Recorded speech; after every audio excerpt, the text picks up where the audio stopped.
दैव आणि असली संपत्तीचं वर्णन करताना ज्ञानोद्वार आहे कृष्ण परमात्मा अर्जुनाशी संवाद साधताना जो मनुष्य मात्र प्राणी आहे तो ज्ञानापासून वंचित आहे, खऱ्या सुखापासून दूर आहे आणि खोट्या सुखात बरबटलेला आहे. तो प्रमाता जीव हा स्वतःला विसरलेला आहे आणि तो अज्ञानाच्या कक्षेमध्ये थांबलेली बुद्धी आहे. म्हणून ज्ञानेश्वरीच्या ओवीचं अवलोकन करणार मन जेव्हा बोधामध्ये प्रवाहित होत आणि वेदासोबत सतत चिंतन हृदयाचं होत, तेव्हा मन बेधुंद होत आणि बुद्धीला भगवंताचं जे आश्रय किंवा प्राप्ती किंवा एकता, काही पण त्या कुठलं पण पद तसं जमत असेल की बुद्धीला आश्रय देहाचा असतो तर बुद्धीला आश्रय परमात्म्याचा मिळतो आणि ती तिकडे धावती. हे मुलीच्या ओवीचं प्रबोधन हे फल आहे. म्हणून एक थोडस गैरसमज होतो माझ्याबद्दल की जेव्हा पाठात बोलते तर कधी कधी शब्द उघड असतात, ते म्हणजे की बोट आपली तपश्चर्या आहे, बुद्धीला तिचा मार्ग सापडत नाही आणि बुद्धी बेभान होती, बुद्धीतलं अज्ञान राहतं आणि ती विषयाकडे जाते. भगवंताकडे जाणं वेगळं, भगवंताला पाहणं वेगळं, भगवंताला जाणणं वेगळं आणि भगवंताच्या शक्तीमध्ये बुद्धीने विराजमान होतोय. भगवंताची शक्ती म्हणजे व्यापकता आणि भगवंताला पाहणं म्हणजे भक्ती आणि भगवंताला जाणणं म्हणजे मुक्ती आणि ज्ञानाच्या रस्त्यावर बुद्धीनं विराजमान होणं म्हणजे त्या परमेश्वराची प्राप्ती. जेव्हा देहाची प्रतीती असती तेव्हा अज्ञानाची स्थिती असती, पण जडाचा भाव संपवण्यासाठी आणि ह्या मरणाऱ्या देहाला माझं म्हणणारं अंतःकरण जेव्हा दुःख भोगत आणि अज्ञानात जगत आणि जगाला भक्त, शब्द महान असतात कोट्या रूपाने. ही गुरुजींची परिभाषा आहे. मला बरेच म्हणतात की तुम्ही गुरुजी सांगत होते कोटी, 3 वाक्य 4 वाक्य 5 वाक्य 7 वाक्य, आता कधी कधी मध्ये 10 वाक्य निघतात. आशीर्वाद गुरुजींचा. कालच ते मुलाला बोलले आणि म्हणले की घाण हे आम्हाला शिकवले बेटा, मी शब्द निघतातच ऑटोमॅटिक, त्याच्यापासून सावध राहावं, त्याच्यापेक्षा आदित्य व्हावं, त्या संसारात कमी वेळ द्यावा आणि त्याची ओढ कमी करावी.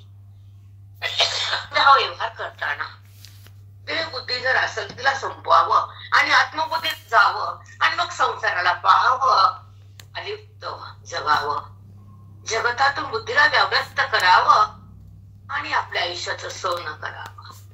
अध्यात्मापाशी थांबावं, आत्मस्वरूप बनावं, वेदांताची शक्तीमध्ये जगावं, अध्यात्माचं रूप हृदयात लावावं, श्लोकाच्या भावार्थात बुद्धीला बांधावं आणि हे बंधन सोडावं देहाचं. अनादिकालापासून आपण जन्मतो आणि मृत्यूला पावतो, गर्भामध्ये जातो, 9 महिने उकडून घेतो. या देहाला माझं म्हणणार मन तसंच कायम राहतो. मन म्हणजे लिंग देह,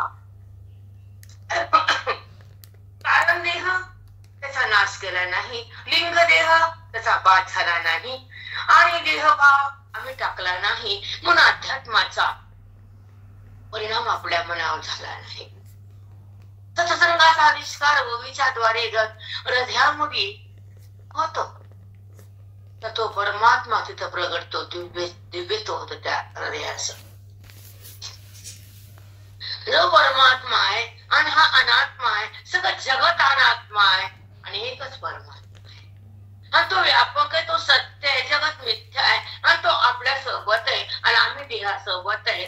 तो परमार्थ आंधळा अधुरा आहे.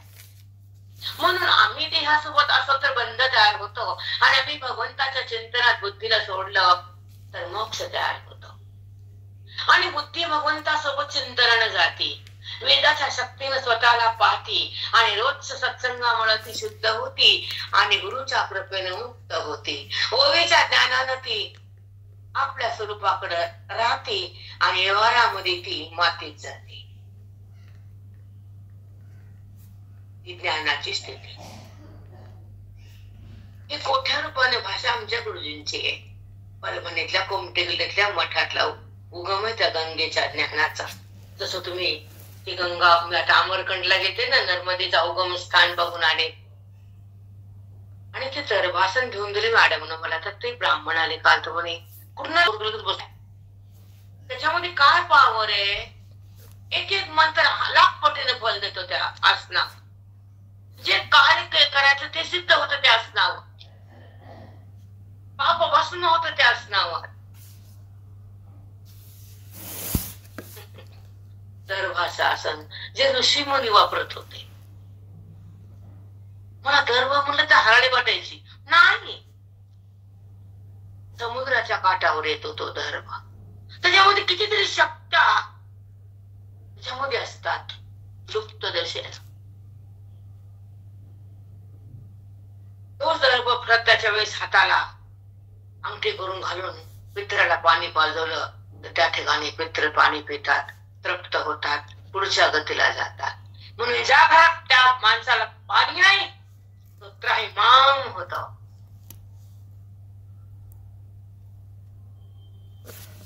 पित्रदारात येतात कधी कधी तिला. त्यांना कमीत कमी पाणी पण देत नाही. आजकालच्या पिढीला त्याचं काय देणं घेणं नाही. जास्त शाणे न लोक अति माजलेले सेवा जिथं नाही ते घर मला मान्य नाही. ते असेल मला काही कळत नाही. पण एक ऋण असतं पित्राचं, आई वडिलाचं, गुरुजनाचं, देवाचं, देशाचं, मातृभूमीचं. एक एक फेडायचं असतं कुळाचं. जेव्हा आपण घरात लक्ष्मी म्हणून सून येतो आणि लक्ष्मीपूजन होतं तर त्यावेळेस त्या घराला वंश द्यायचा तिथला ऋण असतं. पित्र संतान ऋण. एक एक ऋण फेडत शेवटी अज्ञानाचं ऋण गुरु फेडतात. ते पण ऋणच. कारण ज्या जीवाला अज्ञानातून निघता येत नाही ते बंधनात आहे. त्याचं बंधन सोडण्याला त्याला आणावं लागतं ज्ञानात. तो असतो देहभावात. तुझी आत्मा तो परमात्माच आहे. पण त्याला ईश्वराची ओळख नाही, ईश्वराचं ज्ञान नाही, स्वतःचं भान नाही, अध्यात्माची शान नाही आणि संताची संगती नाही, बोधाचा पाऊस नाही, वेदाची शक्ती नाही, सत्संगाचा आविष्कार नाही, ओवीचं ज्ञान नाही, गीतेचा बोधाचं काही देणे घेणे नाही. हुकूमचा बोध आहे, जगताचा बोध आहे आम्हाला, देहाचा बोध आहे आम्हाला, विषयाचा संबंध आहे आम्हाला, वृत्तीवर येणं माहिती आम्हाला, वृत्तीचा बाध हे ज्ञानी लोकांना. सूक्ष्म भाषा असते वेदाची. तुम्ही कधी जगात जिंदगीत ऐकली नसती. आम्हाला खरं बोलावं लागतं. तिथं कुठं कुठं भाव पण लागतो. जग विचित्र आहे. कंच्या दिवशी काय मानगुटरी बसवले समोरच्याला तेवढे अधिकार नसतो. कारण वेदाचं ज्ञान परमात्म्याची जी खूण आहे. वेदामधून परमात्मा हृदयामध्ये प्रगटतो हे जगाला गीता ओरडून सांगते. कारण श्लोकामध्ये तेच लिहिलंय. आत्मा आणि अनात्मा याचा जो संबंध आहे तर तो संबंधाचा पलीकडतोय.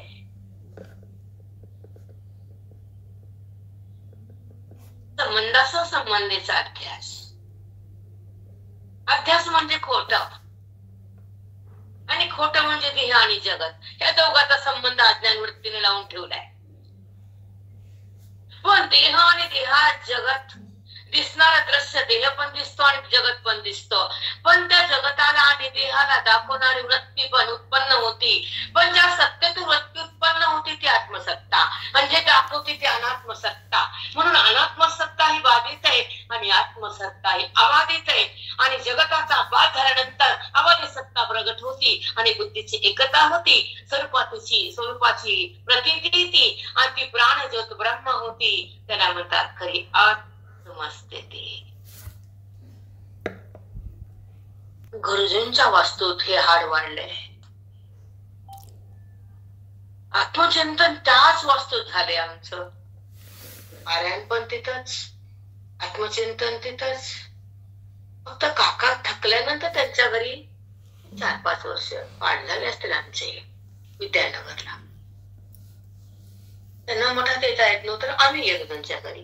काका तुम्ही येऊ नका आता, आम्ही येतो. कारण तुम्ही इतक्या दिवस आलात. पण महाराजांचं शेवटपर्यंत येणं झालं मठात. त्यांचं शरीर असं काडीसारखं होतं. काका माझ्यासारखे होते गुबगुबीत, कारण तुम्ही नारायण रूपानं तो भगवंत असतो. आणि त्याला मारायचं, मारा मारा, आम्हाला काय करायचं, जपा दे आला काय जात नाही. चला आता 16 अध्यायामध्ये देवी संपत्ती आणि असुर संपत्ती वर्णन ओवीच्या द्वारे जगाला केलं. त्याला वेद नाव आलं. इकडचं तिकडचे गप्पा मारणं, चव्हाट्यावर बसणं, त्याला वेद नाही. बुद्धीचा प्रवेश होतो, ज्ञानाचा उत्कर्ष होतो, ते तर अज्ञान मरून जात. हे ओवीचं पले माऊलींच्या. ओवी म्हणजे बुद्धीला ब्रह्मत्व करून देण्याची एक शक्ती,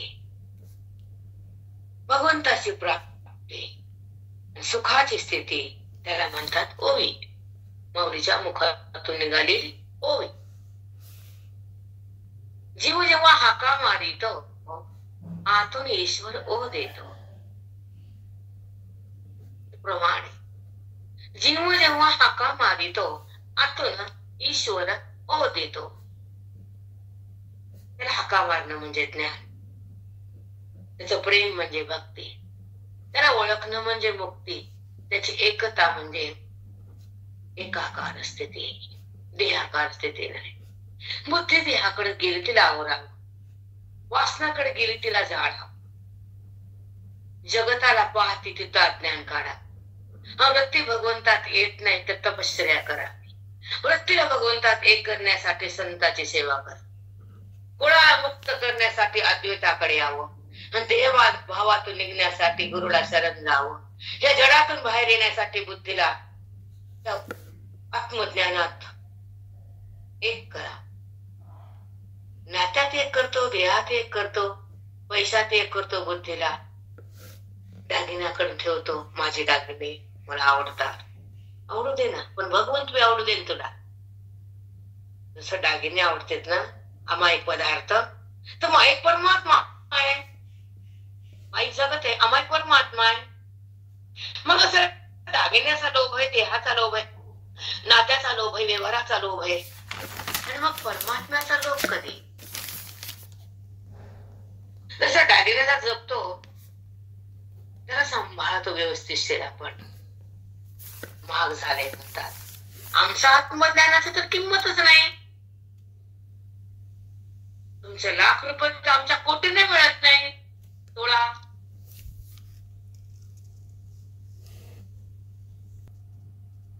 माईक पदार्थावर मन असत, आणि असू दे त्यांना ज्ञान नाही तर ते स्वाभाविक असणार.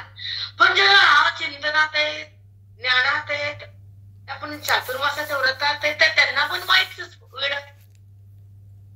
अमायिक परमात्मा आहे ना. माईक म्हणजे नाश होणं, अमायिक म्हणजे स्वतःसिद्ध,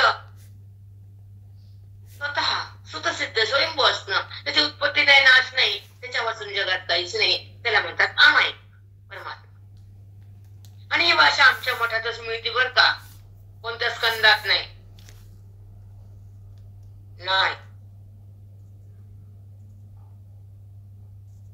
कारण हे शब्द भेटत नाहीत. मी कारण युट्यूब कडे असते मी, तुम्ही मला समजू नका, हिला काही कळत नाही.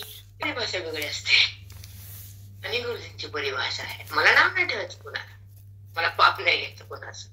सत्य बोलल्यानंतर पाप नसतं. कारण ही भाषा वेदाची कुठे मिळत नाही. सत्य आहे, पिवार सत्य आहे. सांगा तुम्ही ऐकलं का माईक ना माईक? गुरुजी म्हणजे साक्षात वेद, गुरुजी म्हणजे गीता, आणि गुरुजी म्हणजे गाथा. हा विश्वास आहे आमचा.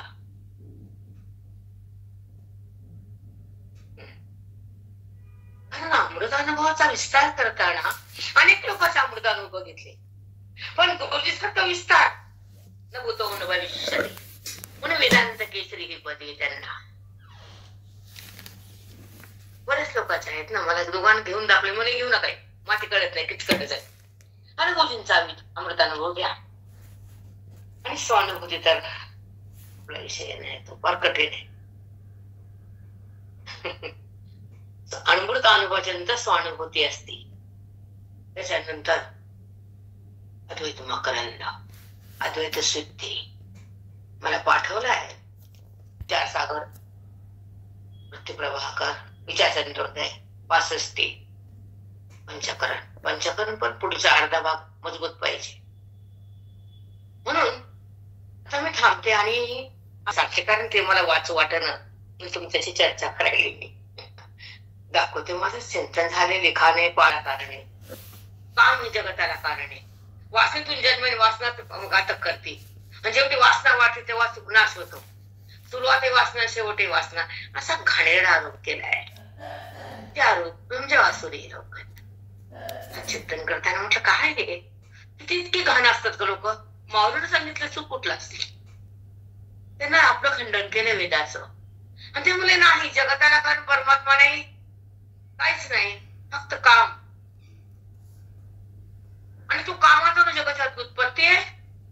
आणि जेव्हा कामच नाश करतो शेवटी सुद्धा भांडण करून. घाणेरडं बोलते, जाऊ दे, तर सांगतो तुम्हाला. आणि गोव्याने ते चालते पुढे. मला नाही जास्त तुम्हाला त्याच्यात सिद्धांत नाहीये, मला भावात सांगते आणि पुढे चालते. आपले निभय भोगी जे जे जे वेटाळे, हे वाचोनी के वेगळे पुण्य आहे. ते म्हणतात तुमचं कोणतं पुण्य वेगळं आहे, आम्हाला माहित नाही, ते सांगू नका तुमचं पुण्य. पुण्य काय सांगितलं त्यांना, ऐका. इथ आपले निबळे भोगी जे जे जे वेटाळे. आपल्या बनगडच्या बळामध्ये कमावं, पाप करावं, मुंडके मोडावं, खोटं बोलावं, पैसे कमावे, धन कमावे, भोग भोगावा आणि म्हणून जावं, त्याच्या सुख मिळवावं. तुमच्या सुखाची काय गरज आहे. आपुले निबळे भोगी जे जे जे वेटाळे, हे वाचवणी के वेगळे पुण्य. ह्याच्यावर दुसरं पुण्य आम्हाला माहित नाही. आम्ही कष्ट करतो, कमवतो, त्याचा भोग भोगतो आणि त्या भोगासाठी आम्ही जगतो. आणि ह्याच्यापेक्षा कोणतं पुण्य आहे. अरे बापरे, हो माऊली, जगामध्ये हेच आहे माऊली. पत्ताच नाही. कर्तेपणाचा अहंकार, अज्ञानातून भक्तेपणाचा अहंकार तुझ्या क्रोधातून. सगळं विधीचं विधान तो करतो. प्रारब्ध भोगायला तू येतो, तू करता नाही, बघता नाही, त्याच्यापासून काही होत नाही, हे तुला माहित नाही. आणि तुझं नाचणं, तुझं डुडू जात नाही. कर्तेपणाचा अहंकार कोण करताय, त्याच्याकडे कुणीच काही करत नाही, हे तुला माहित नाही.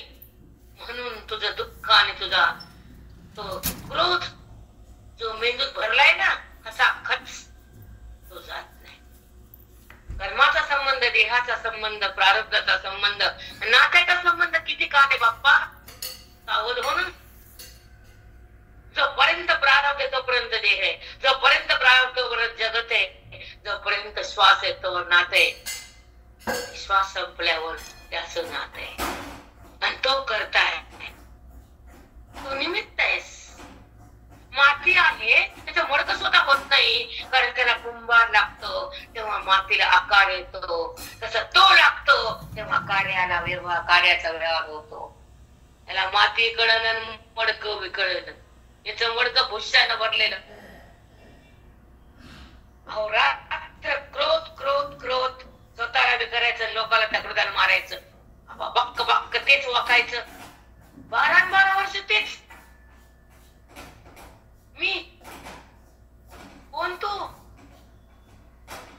त्याच्यावर जगत नाही आणि तुला ते कळत नाही, तुझं दुःख जळत नाही, तुला परमात्मा मिळत नाही, अध्यात्म तुझ्या बदलात नाही, कर्म तुला सोडता येत नाही, भक्ती तुला माहित नाही, अज्ञान तुझं संपत नाही, संत तुला मिळत नाही, ग्रंथ तुला कळत नाही आणि दुःख तुझं पडत नाही. हे लिहून ठेवाय सगळ्यांना. हो माऊली,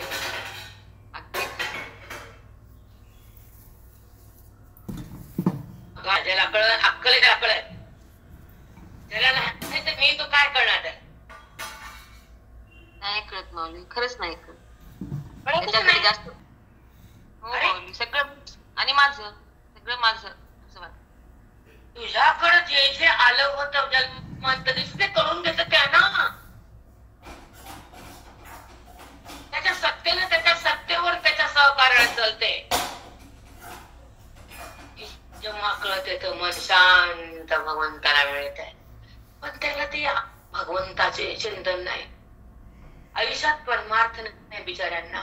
काय बोलावं आपण त्यांना. त्यांचं हृदय भाजून निघालेलं असतं, त्यांना त्रास असतो. ते वागतात बाहेर पुन्हा पुन्हा पुन्हा पुन्हा पुन्हा पुन्हा. म्हणून परमार्थाची शक्ती पाहिजे. आता गीता पाहिजे, ज्ञानेश्वरी पाहिजे, वाणीत नाम पाहिजे, सत्संग पाहिजे, वेदाचा अंग पाहिजे, बोधाचा संगम पाहिजे, आयुष्य पावन पाहिजे, पाऊल टाकताना पवित्र पाहिजे.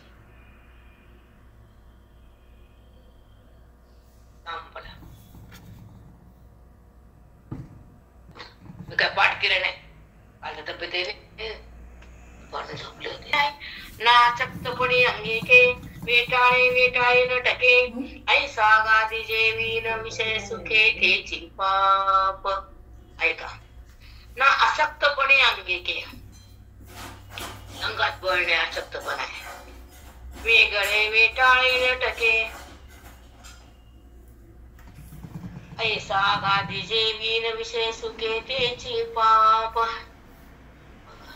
वेटाळे वेगळे वेटाळे नटके, अंगात अशक्तपणा आहे, ताकद नाही, भोगता येत नाहीत, विषय प्राप्त करता येत नाहीत. विषय सुख तेची पाप. ऐसा गादी जेवीन विषय सुखे तेची पाप. आम्हाला विषय सुख न बघून हे पाप म्हणतो. हा बोलतो असून भगवान सांगते. हे काय सांगू का तुम्हाला मी, म्हणून मी थोडस चिंतन केलं. चला. प्राण घे पती संपन्नाचे, ते पाप जरी साचे, तरी सर्वस्व हाता येतयाचे, हे पुण्य फळकी. ते सर्वस्व हाता येतयाचे, हे पुण्य फळकी. एखाद्या श्रीमंताला लुटलं त्याचं घर आणि आम्ही ते सुख भोगलं तर पुण्यच आहे. काय पाप आहे बघा. प्राण घे पती संपन्नाचे, संपन्न म्हणजे श्रीमंत, त्याचं प्राण घेतला, मारून टाकलं, त्याचा पैसा घेतला आणि त्याचे भोग भोगले, आम्ही सुख झालं. कोणचं पाप आहे? आता काय सांगा बरं, असुराची भाषा काय तुम्हाला बोलू मी? सिद्धांत आहे का? हो, मला वाटते सगळं उलटच आहे यांची, सगळं उलटच आहे त्यांचं. कशाला सुखी बोलले नाही. प्राण घेता संपन्नाचे, श्रीमंताचे जर प्राण घेतलं, मारून टाकलं, त्याचा पैसा आम्ही घरी आणला आणि आम्ही सुख घ्यायला की, मग सुख घेणं म्हणजे पुण्याचं फल आहे. मग कोणतं का पुण्य असं ना, मग आम्ही ते पुण्य सुख घेणं म्हणजे पुण्य म्हणतात तुम्ही, मग ते पुण्यच म्हणा. काय पुण्याची व्याख्या आहे त्यांच्या, आसुरी लोकांची आसुरीच व्याख्या बघते. आता रामाला काय वाटलं, सीता घेतली माझ्याकडे आणली, ते मी तसंच केलं की त्यानं. लोक सोडून देत, अगं बाकी सोडून तुम छाटछूट आम्ही तुम्ही. रावण ज्याला आत्मलिंग काढून दिलं, बायको पण देत टाकली, ते सीतेच्या मागे लागले की होऊनच वाचनात त्याची बायको मला काय हो, काय नाही. हेच आहे सगळ्या जगामध्ये, हेच आहे सगळीकडे, हेच चित्र आहे माऊली. प्राण घेता संपन्नाचे, श्रीमंताचे प्राण घेतला आम्ही सुख भोगलं. सुख म्हणजे पुण्यामुळेच मिळतं. मग ते प्राण घेऊ का कसं बी घेऊ, मग त्याला पुण्य माना. असलं काय वाचावं. चला. आणि कुळे शोधोनी दोनी, कुमारेची शुभ लग्नी, वेळ विजती प्रजा साधने, हे तू जरी. हे जगामध्ये, प्रजा म्हणजे जगामध्ये लग्न करताना मुलीची कुंडली बघतात, त्याचे गोत्र बघतात आणि लग्न लावतात. आणि पशु पक्षाचं लग्न होतं, त्यांना संतती होती आणि ती कुठं असू बसते. आता काय डोकं पडावं असली भाषा बघा. आता तुम्ही कुठे लेकर होतात, मग त्यांना कुठं त्रास होतो का? त्यांना काही लेकर होत नाहीत का? काय बोलावं काय? यांना काही बोलताच येत नाही भाऊजी. यांना काय बोलायला ते बोलून द्यावं लागते. काय बोलू यांना, काहीच बोलते. आनंद ऐका आता. तरी पशु पक्षी आधी जाती, जया मिती नाही संतती. पशु पक्षी कितीतरी होतात, 4 वर्षाला मरतात, त्यांची हजारो लाखो संतती आहे. मग त्यांना होती म्हणजे लग्न होत नाही, कुंडली बघत नाही, तिथे कुठं त्रास होतो. मग तुम्ही कशाला बघता? आता काय बोला देवाणार आहे. चला. पशु पक्षादी जाते, जया मिती नाही संतती, तया कोणी प्रतिपत्ती विवाह केले. त्यांचं कोणी लग्न लावलं का? पक्षाचं, चिमणीचं, कावळ्याचं, मगरीचं, सुसरीचं, कुत्र्याचं, मांजराचं. त्यांना संतती होती. मग कुठं काय बिघडलं? मग आमचं कुठं बिघडलं? आम्ही काम कुठतरी बघा. अरे देवा, आम्ही काय जात बघा. अरे बाप्पा, झालं सुरुवात आता. झालं ना, कली उतरला ना जगात. घरात, लग्नात, आला घरी, घरात येऊ द्या. त्याची मर्जी ना बाबा. किती प्रखरत आहे सध्या. काय चांगलं सांगा. कोणताच व्यवहार, कुठलाच व्यवहार नाही, कुठलाच व्यवहार नाही. मुंबईमध्ये मी काय राहत नाही तर ते मला पटत नाही. आसूर संपत्ती पाडू नये. चोरीचे धन आले तरी कोणाशी विष झाले. वानवे परद्वार केले कोणी कोण म्हण. परद्वार लोकांचे तिकडे जाण. परद्वार त्याला गोड कुठलं का नाही. चांगलं ते बरं कर माय कर बाप्पा. आता ऐका, चोरीचे धन आले तरी ते कोणाशी विष झाले.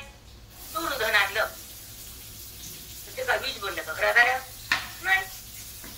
तुम्ही काय म्हणता आसुर संपत्ती करावे? आम्ही त्यातून सुख घेतो. म्हणून देव गोसावी तो धर्म भोगावी आणि परत्राच्या गावी कथित मोगे. मेल्यावर कर्म करायचं मग भोगायचे ते तुम्ही बघा. आम्ही इथंच करतो, इथंच भोगतो. आम्हाला जायचंच नाही, वरी देवच नाही. आणि भोगाचं फलच नाही, पाप नाही, पुण्य नाही. आम्हाला कोणी बोलायचं नाही. आणि कुणी बघितलं जन्म असतं पण असतो. तुला माहिती का पुणे येणारेस, तू जन्मणारेस. आम्हाला जन्म घ्यायचं काय मत आहे तुझं?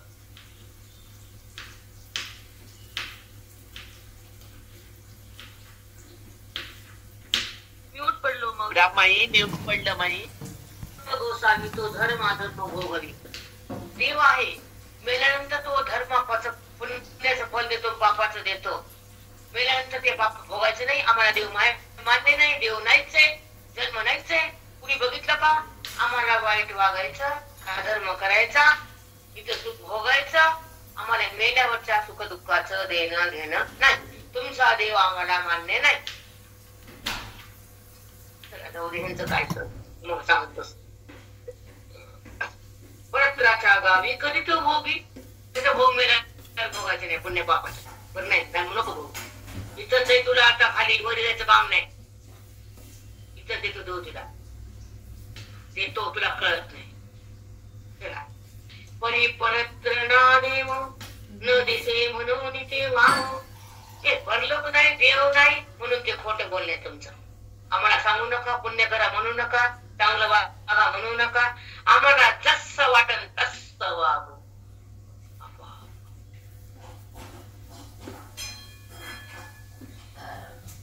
परी परत्रणा देव न दिसे म्हणून ते वाहू. तू दिसत नाही मग नाहीच म्हणा की तुझं बोलणं खोट आहे. बरं तुझं करे आणि करता निवेदन माठाव भोग्यासी कवन. तो देवच नाही. मेल्यानंतर पाप पुण्याचं फल देणारा कोण आहे? आणि पाप पुण्याच्या फलाला जाणारा भोगता तरी कोण आहे? तुम्ही जात फिरे, तुम्ही भोग देत फिरे. मग आम्हाला पुढचा विचार सांगू. जे पुण्याचं फल करायला भोगायला तिथं कोणी जात नाही, कारण देवच नाही. काय बोला आडमुठाला बोल. तुम्ही सांगा, बोला काय बोला असल्या पापी लोकांना सांगा. आणि अंत कोणाला मोदी सुंदर बोलतो नवरा बट्टा मायला बोलतो. म्हणते माझं पोरग चांगलं. माय म्हणती माय काय चांगलं ग. तुझा घात केला नाही विश्वास का? तू म्हणते चांगलं, तू म्हणत बस, मी म्हणत नसते. उर्वशिया इंद्र सुखी जैसा का स्वर्ग लोका. एत उर्वशिया इंद्र सुखी जैसा का स्वर्ग लोकी. तैसा शिक्रमही नरकी लवळत श्लाघे. जसा इंद्रातला स्वर्ग उर्वशीच्या सुखानं सुखी होतो, तसा नरकातला किडा पण ते सुख भोगतो. काय चुकलं आमचं? तुमचं कशाला आम्ही ऐकायचं? बचवली दे पप्पा, तू येतो तुझी पोती लावा, आम्ही ऐकतो तर ऐकावंच लागतं. अजूराचं आम्हाला पर्याय नसतो. ते टक टक टक टक करतो 1 घंटा, आम्हाला बसावं लागतो शांत. कुणी भेटतं कुठे रस्त्याला, कुठे इकडे तिकडे यायचं काय असं आहे? कुठे देव दाखवा, दिसला का? खड्ड्यात त्याला ऐका आता पुढचं. म्हणून नरक स्वर्ग नव्हे पाप पुण्य वागू, जे काही ठाई सुख भोगू कामाचा चितो. ठेव का? तुमचा स्वर्ग नाही, नरक नाही, पाप नाही, पुण्य नाही. इथं काम करायचं, पैसा कमवायचा, खोटं बोलायचं, वाईट वागायचं, धन कमवायचं, ते भोगायचं, मरायचं, इतकंच खरे. चला पुढं.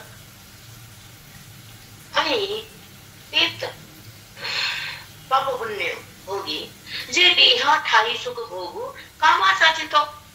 इच्छा बुद्धी तसं आम्ही वागतोच, पापा करतो. जगताला उत्पत्ती पण कामच आहे आणि कामच आमचं सगळं सर्वस्व आहे. जी इच्छा ते भोगायचं, तसं मन म्हणून तसं वागायचं. बरं, करू दे पप्पा. आता ऐका. या कारणे कामे स्त्री पुरुष मिळती जे जन्मे अवघेच जग, आणि जे जे अभिलाषे स्वार्था लागी पोषे, पाठी परस्परे द्वेषे कामच नाशे.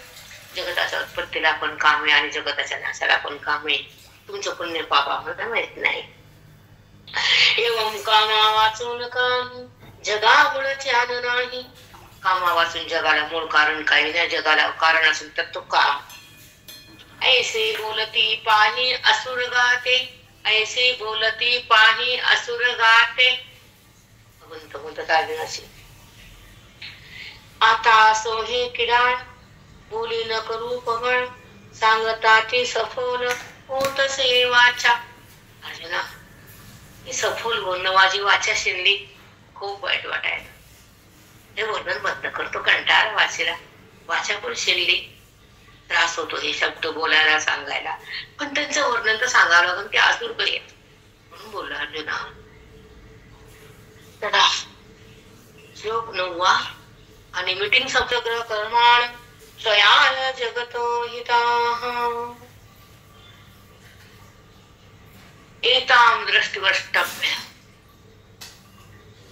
त्या असुर ह्या रूपाचा आश्रय करतात. भगवंताचा आश्रय असतो त्यांना. त्यांना दृष्टी अशी आहे वाईट, अशा दृष्टीचा आश्रय करून ते बोलतात. अर्जुन, एताम दृष्टिमवष्टभ्य. अशी वाईट नजर असते त्यांना. चांगली नजर भगवंताची साधकाला असते आणि वाईट नजर असते यांना. एताम दृष्टिमवष्टभ्य नष्टात्मनोल्पबुद्धया. त्यांची बुद्धी अशा भगवंताचा आश्रय करत नाही, बोधात रमत नाही, ती शुद्ध नाही. ती बुद्धी जड असते. मंद लोक असे बोलतात, पापी लोक असे बोलतात. नष्टात्मान अल्पबुद्धया, अल्पबुद्धी अशी भाषा करते. प्रभवन्तु कर्माण स्वयाय जगतो हितः. अशा लोकांमुळे जगताचा नाश होतो, प्रलय होतो. असे असुरूप जन्मतात, पृथ्वीवर पाप होत. प्रभवन्तु कर्माण. अशा असुरी लोकांचं कर्म असं असुर वाईट असतं. पाप त्यातून उत्पन्न होतं, पृथ्वीला भार होतो, पृथ्वी हलती, प्रलय बनतो. या असुर लोकांच्या कर्माना पापाना. प्रभवन्तु कर्माण क्षयाय जगतो हितः. जगताचा क्षय होतो, हित होत नाही. आणि पुण्यवंत लोकांमुळे पृथ्वी शांत होती, गंगा पावन होते. त्यामध्ये पापी लोकांचं पाप जात. आणि जेव्हा साधू महात्मे त्या गंगेत पाऊल टाकतात तर त्या गंगेचं पाप त्यांच्या पायाने भस्म होत. मग ती गंगा पुन्हा पवित्र होते. पृथ्वी सुद्धा ह्या पापाने संतप्त होती. म्हणून भूकंप, लातूर सारखा भूकंप लोक विसरले अजून. लातूर कर्माण क्षयाय जगतो हितः. जगताचा नाश करण्यासाठी असे वाईट कर्म करणारे असो जेव्हा पृथ्वीवर उत्पन्न होतात तर त्यांच्या कर्माने त्यांचा विनाश होतो, जगताचा विनाश होतो. गव्हासंग किडे पण जातात अर्जुना, गव्हासंग किडे पण जातात. असा श्लोक कळाला पुन्हा वाचायची गरज आहे का सांग. कर्माण क्षयाय जगतो हितः. जगताचा क्षय करणारे असुरी लोक मंद बुद्धीचे असे कर्म करतात वाईट वाईट. त्या कर्माने पाप उत्पन्न होतं, पृथ्वी थरकाप होती आणि मग त्याचा नाश होण्यासाठी मला प्रलय करावा लागतो, शंकराला डोळा उडावा लागतो आणि या पापी लोकाला धरणीच्या आत घ्यावं लागतं. क्षयाय जगतो, जगताचा क्षय मी करतो, प्रलय. याला म्हणतात जग. श्लोक वाचला विठ्ठल ज्ञानदेव राम बल्लराम भगवान की जय. मौली ज्ञानेश्वर महाराज की जय. सब साधू संतन की जय. 8-10 झाले, 8-10